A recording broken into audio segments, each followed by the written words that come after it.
அனைத்து நண்பர்களுக்கும் வணக்கம்.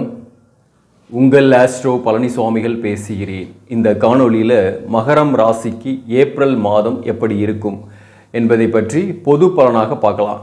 இப்போ தான் நம்ம வீடியோ போட்டிருந்தோம் குரு பெயர்ச்சிக்கு. 5ஆம் இடத்துல குரு வர்றது நன்மைகளை ஏற்படுத்தும்னு. மே 1ஆம் தேதியிலேருந்து அந்த நன்மைகள் இந்த மாதம் ஏப்ரல் மாதத்தை பொறுத்தவரையிலும் பல விஷயங்களில் நீங்கள் கவனமாக தான் இருக்கணும். குறிப்பாக ராசிக்கு 2ஆம் இடத்துல சனியும் செவ்வாயும் க்ளோஸாகவே இணைஞ்சிருக்கிறாங்க. ஏப்ரல் 5ஆம் தேதியிலிருந்து சனி சாரம் மாறுறாரு. திருக்கணித பஞ்சாங்கத்தின்படி சனி பகவான் பூரட்டாதி 1ஆம் பாதத்துக்கு பெயர்ச்சி ஆகிறார். அதாவது பங்குனி 23ஆம் தேதி. ஸோ அப்போது அதே டைமில் பார்த்திங்கன்னா செவ்வாயும் பூரட்டாதி 1ஆம் பாதத்தில் இருக்குது. இந்த 2 கிரக சேர்க்கை என்பது உங்களுக்கு 4ஆம் அதிபதியாக வரக்கூடிய செவ்வாயோடு இந்த சனி சேரும்போது ரெண்டுமே பகை கிரகங்கள் என்பதால் தேக ஆரோக்கியத்தில் நீங்கள் கவனமாக இருக்கணும். குறிப்பாக சைனஸ் ப்ராப்ளம், மூக்கடைப்பு, சளி தொந்தரவு, ஆஸ்துமா போன்ற விஷயங்கள்லாம் இந்த காலகட்டத்தில் ஏற்படும். அதனால் கொஞ்சம் முன்னெச்சரிக்கையாக இருக்கணும் இந்த விஷயத்தெல்லாம். அடுத்ததாக சொல்ல போனாக்க லாபஸ்தானாதிபதியாகவும் செவ்வாய் தான் வராரு.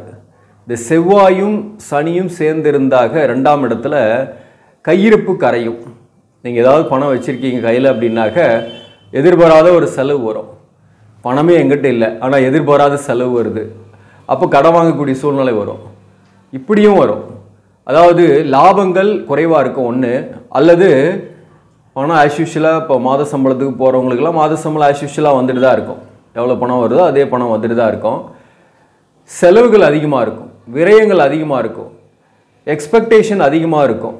ஆனால் வரக்கூடிய பணத்துக்கும் எக்ஸ்பெக்டேஷனுக்கும் ஒரு இடைவெளி இருந்துக்கிட்டே இருக்கிற மாதிரி இருக்கும் இந்த மாதத்தை பொறுத்தவரையிலும். அப்போது தேவையற்ற பொருட்களில் வாங்காமல் தேவையான விஷயத்துக்கு பணம் கையில் வச்சுக்கிறது நல்லது. இப்போ அவசரமாக ஒரு செயல்படக்கூடிய தூண்டுதல் ஏற்படும். செவ்வாயின்னாவே ஃபோர்ஸ், வேகம், அவசரம், கோபம். அப்போ இந்த செவ்வாயும் சனியும் செய்கிறதுனா என்ன ஆகும்? அதுவும் 2ஆம் இடம் வாக்குஸ்தானத்தில் ஏதாவது அவசரமாக பேசிடுவீங்க, அப்புறம் வருத்தப்பட்டு பிரயோஜனம் இல்லை. அதுவே மற்றவங்க என்ன பண்ணுவாங்க, வேலை பார்க்கக்கூடிய இடத்துல தவறாக எடுத்துக்குவாங்க. குறிப்பாக இந்த மேலதிகாரிங்க கிட்ட எந்த விஷயத்தையும் நீங்கள் வெளிப்படையாக பேசுகிறேன்ட்டு பேசிட்டிங்கன்னா பிரச்சனையை சந்திக்கக்கூடிய சூழ்நிலை வந்துடும். மேலதிகாரிகள்கிட்ட அல்லது சக பணியாளர்கிட்ட, வேலை பார்க்கக்கூடிய இடத்துல ஊழியர்களிடம் நீங்கள் கொஞ்சம் கவனமாக தான் இருக்கணும். பேசுகிறத தவிர்க்கிறது ரொம்ப ரொம்ப நல்லது.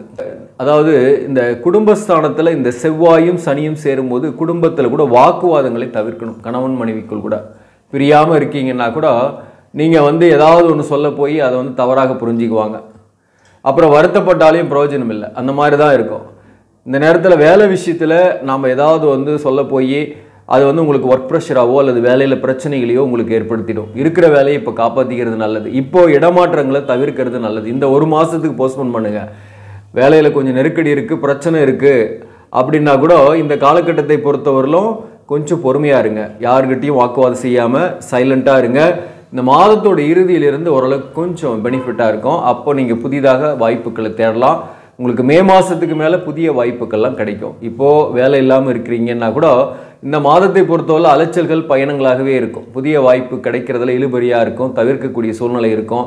இன்டர்வியூக்கு போய் அட்டன் பண்ணுவீங்க, எல்லாமே திறமையாக தான் பேசுவீங்க. ஆனால் உங்கள் திறமையை அவங்க புரிந்து கொள்வதில் பிரச்சனைகள் இருக்கும்.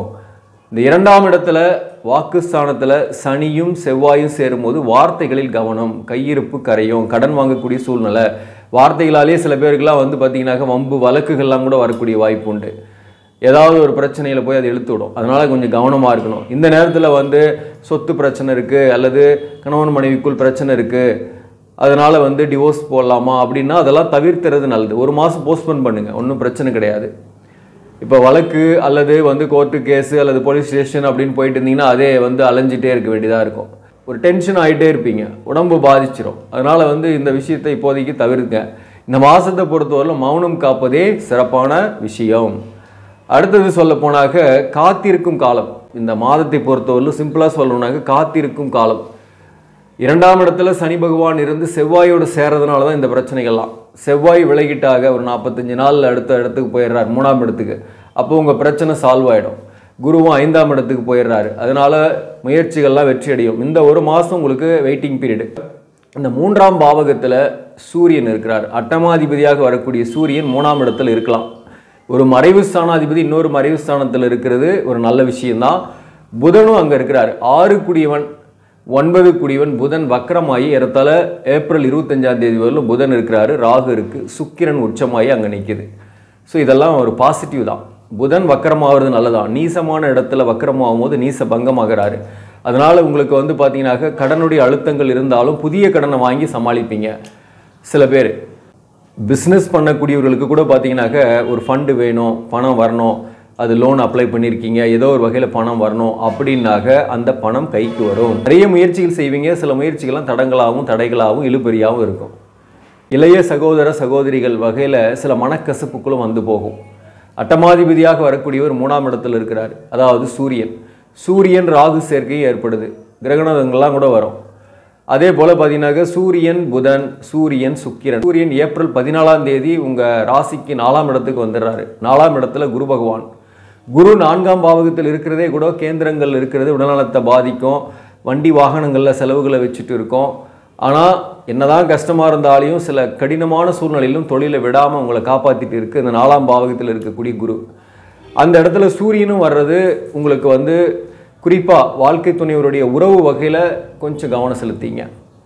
வாழ்க்கை துணைவர் உறவுகள் மாமனார் மாமியார் நாத்தனார் இவர்களோட வந்து சில கருத்து வேறுபாடுகள் வந்து போகும். உடல்நல விஷயத்தில் கவனம் செலுத்திக்கணும். அதே போல் பார்த்திங்கன்னா சூரியனும் குருவும் சேர்றது 4ஆம் இடத்துல உங்களுக்கு வேலையில் பார்த்தீங்கன்னாக்க ஒர்க் ப்ரெஷர் இருந்தாலும் ஒரு மதிப்பு மரியாதையும் மாதத்தோட இறுதியில் கிடைக்கும். தாயாருக்கு உடல்நல பாதிப்பு ஏற்பட்டு நீங்கும். தாய் வழி உறவுகளோட கருத்து வேறுபாடுகள் வரலாம். அதனால் கவனமாக இருங்க அந்த விஷயத்தில். அதே போல் திருமண வாழ்க்கையை பொறுத்தவரை எப்படி இருக்குன்னாக்க கணவன் மனைவிக்குள் கொஞ்சம் கருத்து வேறுபாடுகள்லாம் வரும். பிரியாமல் குடும்பத்திலே இருக்கிறீங்க அப்படின்னா கூட சண்டை சச்சரவுகள் வரும். சமாதானமாக போயிடுறது இந்த நேரத்தில் நல்லது. வாழ்க்கை துணையோட உடல்நல விஷயத்தில் கூட கவனம் செலுத்திக்கிறது நல்லது. படிக்கக்கூடிய மாணவர்களை பொறுத்தவரையிலும் கூடுதல் கான்சன்ட்ரேஷன் போட்டு படிக்கணும். கொஞ்சம் டைவர்ஷன்லாம் நிறைய வரும். குறிப்பாக வந்து இந்த சோசியல் மீடியாவோட தாக்கங்கள்லாம் அதிகமாக வந்து ஃப்ரெண்ட்ஷிப்பு அது இதுன்னு போயிட்டு படிப்பில் கொஞ்சம் கான்சன்ட்ரேஷன் குறையும். நீட் போன்ற கோர்ஸுக்கு ப்ரிப்பரேஷன் பண்ணிட்டுக்கிறீங்கன்னா ஹார்ட் ஒர்க் பண்ணால் மட்டும்தான் உங்களுக்கு ஃப்ரீ சீட்டே கிடைக்கக்கூடிய வாய்ப்பு உண்டு. ஹார்ட் ஒர்க் பண்ணுறதுக்கு தடங்கள் நிறைய வரும். உடல்நலத்தில் சில பாதிப்புகள் வரும். இதெல்லாம் கொஞ்சம் கவனம் செலுத்திங்க. சுக்கிரன் உச்சமாகிறதுனால பார்த்தீங்கன்னாக்க இந்த எதிர்ப்பாளினுடைய நட்பு காதல் போன்ற விஷயங்கள்லாம் கூட உங்களுக்கு ஏதோ ஒரு வகையில் வரும். இதை பற்றி நான் ஏற்கனவே 2 மாதத்துக்கு முன்னாடியே கூட ஒரு வீடியோ போட்டிருந்தேன். எதிர்ப்பாளினர் உறவில் கவனம்னு. இந்த 3ஆம் இடத்துல சுக்கிரன் 4 குடியவன் சுக்கிரன் உச்சம் பெற்று புதனோடு சேர்ந்து இருக்கிறார். புதன் வக்கரம் வராங்க. புதனும் சுக்கிரனும் 3ஆம் இடத்துல சேர்ந்தாவே பொதுவாகவே பார்த்தீங்கன்னாக்க ஒர்க் பண்ணுற இடத்துலையோ சரி அல்லது வெளியிலையோ ஒரு எக்ஸ்ட்ரா மேரிட்டல் அஃபேர்ஸ் கூட சில பேருக்கு வரலாம். ஸோ இதெல்லாம் வந்து உங்களுக்கு எந்த வகையில் பாசிபிலிட்டி அப்படின்னாக்க ஒரு மன மகிழ்ச்சியை கொடுத்தாலும் உங்களுக்கு பணம் விரயமாகும். ஆனால் இது வந்து நிரந்தரமாக இருக்குமா அப்படின்னாக்க அது உங்கள் சுய ஜாதகத்தில் தான் இருக்குது. ஒரு உறவு ஏற்படக்கூடிய வாய்ப்பு உண்டு. இந்த நேரத்தில் சுக்கிரன் பொதுவாகவே சுக்கிரன் பலமாக ஒருத்தருக்கு இருக்குது ஜாதகத்தில் அப்படின்னாக்க இந்த நேரத்தில் அவங்களுக்கு பாசிட்டிவாக தான் இருக்கும். அதாவது இந்த எதிர்ப்பாளினர் உறவுகள் வகையில் வாகன மாற்றம், வீடு மாற்றம், குடியிருக்கக்கூடிய வீட்டை மாற்றுறது இதெல்லாம் வந்து அவங்களுக்கு நடக்கும். உங்கள் சுய ஜாதகத்திலையும் சுக்கிரன் வந்து உச்சம் பெற்றிருக்கு அப்படின்னாக்க கோச்சாரத்திலையும் 3ஆம் இடத்துல சுக்கிரன் உச்சமாகும் போது நண்பர்களோட ஒரு சிறு தூர பயணம் போயிட்டு வர்றது, சுற்றுலா போயிட்டு வர்றது, அதே போல் பார்த்தீங்கன்னாக்க எதிர்ப்பாளினுடைய அஃபெக்ஷன் அட்ராக்ஷன்லாம் இந்த காலகட்டத்தில் ஏற்படும். வேலை பார்க்கக்கூடிய இடத்துல இது மாதிரி வந்துச்சுன்னா அதை தவிருங்க. அதோட ரொம்ப இன்ட்ராக்ட் ஆகாதீங்க. அது வந்து உங்களுக்கு அந்த இடத்துல கெட்ட பேரை ஏற்படுத்திடும்.